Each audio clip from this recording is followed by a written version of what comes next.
स्वागत करते हैं आप सभी का। आज हम बात करने वाले हैं बायोट सावर्त लॉ का।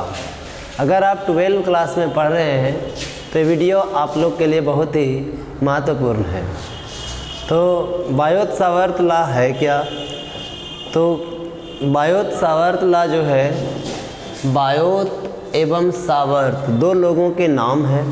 इन दोनों ने मिलकर के एक नियम बनाया जो बायोट सावर्त लॉ कहलाता है, बायोट सावर्त का नियम कहलाता है। इन्होंने किसी करंट कैरिंग कंडक्टर के अगल बगल कितना मैग्नेटिक फील्ड इंटेंसिटी होगा वो बताया था। मैग्नेटिक फील्ड किसी करंट कैरिंग कंडक्टर के अगल बगल में कितना होगा, मतलब किसी कंडक्टर से होकर के करंट जा रहा है तो उस करंट के कारण उसके अगल बगल में कितना मैग्नेटिक फील्ड मतलब चुंबकीय क्षेत्र होगा, उसके लिए इन्होंने नियम बताया था।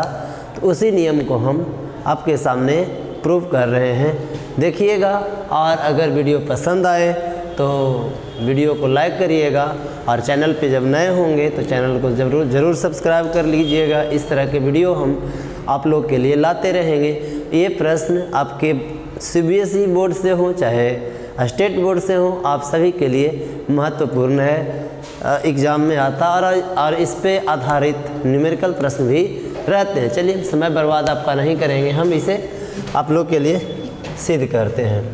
तो ठीक है, मान लीजिए कि एक कंडक्टर है जो इधर से भी इस तरह से एक कंडक्टर है। मान लिए इस कंडक्टर में कुछ करंट जा रहा है। मान लीजिए कि जाने वाला करंट I है। इसके हम एक छोटे से स्मॉल जो कंपोनेंट है लेंथ का, स्मॉल छोटे से पार्ट पे विचार करेंगे, छोटे से लंबाई पे विचार करेंगे। उसको हम स्वअल्पांश लंबाई कहते हैं, है ना। मतलब पूरा अगर L है तो L नहीं, हम छोटा सा लेंथ, मान लीजिए कि यहाँ से यहाँ तक का जो इसका लेंथ है, इस लेंथ की अगर हम बात करते हैं, ये जो लंबाई है वो डेल्टा L है। तो डेल्टा L लेंथ के लिए जो मैग्नेटिक फील्ड होगा वो डेल्टा B होगा, मतलब छोटा सा ही होगा। मान लेते हैं कोई पॉइंट इधर है जो इससे थीटा एंगल पर और R डिस्टेंस पर है। एक पॉइंट को हमने P मान लिया और इस पॉइंट को हमने O मान लिया, बस ज़्यादा कुछ नहीं है। इस पॉइंट से इसकी डिस्टेंस को हमने R मान लिया है। तो ये जो ये नियम कहता है कि जो यहाँ पे मैग्नेटिक फील्ड होगा इसके कारण उसे हम डेल्टा B से लिखेंगे। तो पहला बात ध्यान दीजिएगा, डेल्टा B जो है डायरेक्टली प्रोपोर्शनल होगा करंट जो भी फ्लो हो रहा है उस फ्लोइंग करंट के। तो फ्लोइंग करंट I है तो ये I के प्रोपोर्शनल होगा। दूसरा चीज़ क्या होगा, डेल्टा B इन्वर्सली प्रोपोर्शनल होगा दोनों के बीच के डिस्टेंस के। तीसरा चीज़ क्या होगा, डेल्टा B डायरेक्टली प्रोपोर्शनल होगा इस जो अल्पांश लंबाई ली है, स्मॉल कंपोनेंट ऑफ इसका जो लेंथ ली है कंडक्टर का उसके। तो ये डेल्टा L हो गया। और अगला जो बात इसमें ध्यान देना है वो साइन ऑफ जो डायरेक्टली प्रोपोर्शनल होगा वो होगा साइन थीटा के, हिंदी में जया बोलते हैं, है ना, इंग्लिश में साइन बोलते हैं। तो यहाँ पे जितना एंगल बनेगा 30 डिग्री, 45 डिग्री, 60 डिग्री जो भी बने उस एंगल के ये डायरेक्टली प्रोपोर्शनल होगा। तो जब ऐसा है तो हम इसे इक्वेशन 1 मान लेते हैं, या इसे 2 और इसे 3 मान लेते हैं, और ये आपका 4 है। सभी के लेफ़्ट साइड में देख रहे हैं सेम चीज़ें हैं, तो हम सभी को इक्वेट करेंगे। तो बाय एबव इक्वेशन, ऊपर के इक्वेशन से हमें क्या मिलता है तो मिलता ये है कि सबके राइट साइड में सेम चीज़ें हैं, तो हम एक ही बार लिख देंगे। प्रोपोर्शनल का चिन्ह बार बार नहीं देंगे, एक ही बार दे करके लिखेंगे आई O1 by R delta L multiply by sine theta. इस तरह से हम इसे लिखेंगे। अब थोड़ा ध्यान ये देना है, डेल्टा बी, इससे प्रोपोर्शनल को हटाएंगे तो एक कांस्टेंट देते हैं, वो कांस्टेंट हम के ले लिए, आई डेल्टा एल यहाँ पे स्क्वायर होता है, ठीक है, ये छूट गया था, I delta L sine theta by R square. ये आपका मैग्नेटिक फील्ड किसके कारण, तो किसी कंडक्टर के कारण कितना दूरी पर, आर दूरी पर, आर डिस्टेंस पे है।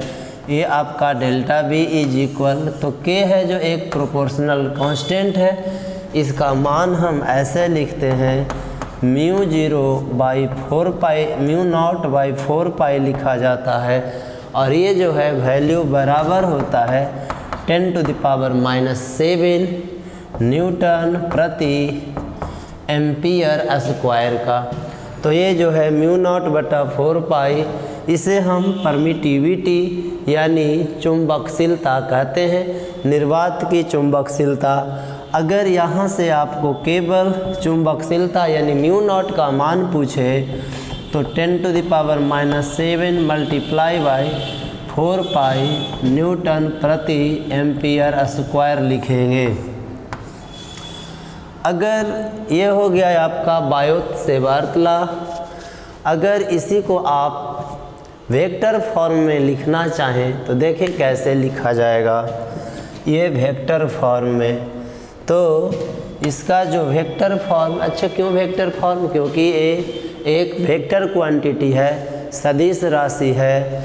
तो ध्यान दीजिएगा, हम जो लिखेंगे डेल्टा बी इज इक्वल, यहाँ पे बात करिए या तो के की बात करिए, नहीं तो μ0/4 की बात करिए।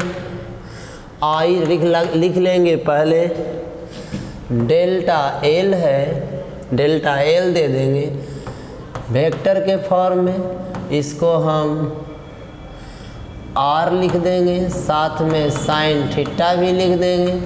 ऊपर में आर नहीं था, हम आर से मल्टीप्लाई किए हैं इसे वेक्टर के रूप में बनाने के लिए, तो यहाँ पे आर से भागा देंगे तो आर स्क्वायर था जो इस बार आर क्यू हो जाएगा। आप लोग पढ़े होंगे, क्रॉस ही रहने दिया जाए, गुना में ही रहने दिया जाए, पढ़े होंगे ए क्रॉस बी बराबर ए बी साइन थीटा। तो यहाँ पे यही है, ए बी साइन थीटा ही है। तो ए बी साइन थीटा को हम क्या लिख सकते हैं, तो लिख सकते हैं डेल्टा बी इज इक्वल, इसको हम क्या लिख देंगे, जो साइन थीटा वो हटा देंगे तो लिख देंगे डेल्टा एल क्रॉस आर। अब साइन थीटा हमें नहीं लिखना पड़ेगा क्योंकि इसे हम बदल दिए हैं वेक्टर फॉर्म में, आवटा में आर क्यू। तो ये है जो आपका वेक्टर फॉर्म है। शुरुआत में कुछ छूटा है, जो छूटा है उसे हम यहाँ पे एडजस्ट कर दे रहे हैं, हो जाएगा।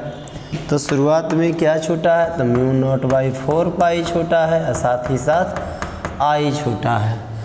और हम इसे यूनिट वेक्टर के रूप में भी लिख सकते हैं। अगर हम यूनिट वेक्टर की बात करें तो वेक्टर ए बाई उसी का मॉडुलस होता है ना। अगर हम इसकी बात करते हैं वेक्टर ए का, तो ये चल जाएगा यहाँ पे, यानी यूनिट वेक्टर मल्टीप्लाई बाई इसका जो भी वैल्यू है वो। तो इसी तरह से हम अगर आर है तो आर के बदले आर कैप इंटू हम आर वेक्टर लिख सकते हैं। तो यहाँ पे जो आपका डेल्टा बी दिख रहा है उसे आप μ0/4 लिख दो, आई लगा दो, डेल्टा एल को डेल्टा एल रहने दो, मल्टीप्लाई करो इस R को हम क्या लिख सकते हैं, R इंटू R।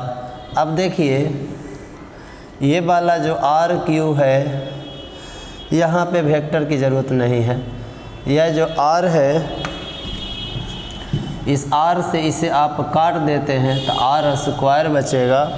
तो आपका वेक्टर फॉर्म निकल कर के क्या आया, delta V is equal mu naught by 4 pi, vector form में I डेल्टा L, ये डेल्टा L क्रॉस R, अब बटा में क्या देना है, बटा में R स्क्वायर देना है। तो ये जो है आपका बायोट-सावर्त का वेक्टर फॉर्म है और ये जो बताएं बायोट-सावर्त का जनरल फॉर्म, नॉर्मल फॉर्म है। ये आपके एग्ज़ाम के लिए महत्वपूर्ण है। आप चाहें तो इसका स्क्रीनशॉट ले सकते हैं, है ना। और इसी तरह के वीडियो पाने के लिए हमारे चैनल को ज़रूर एक बार सब्सक्राइब कर लीजिए। और हम साइड हो जाते हैं, वीडियो पसंद आता है तो ज़रूर एक बार लाइक करिए। हमारे ऑफलाइन बैच में भी मैग्नेटिक इफ़ेक्ट ऑफ करंट चल रहा है, आकर ज्वाइन कर सकते हैं। फिर मिलते हैं एक दूसरे वीडियो के साथ, तब तक जय हिंद।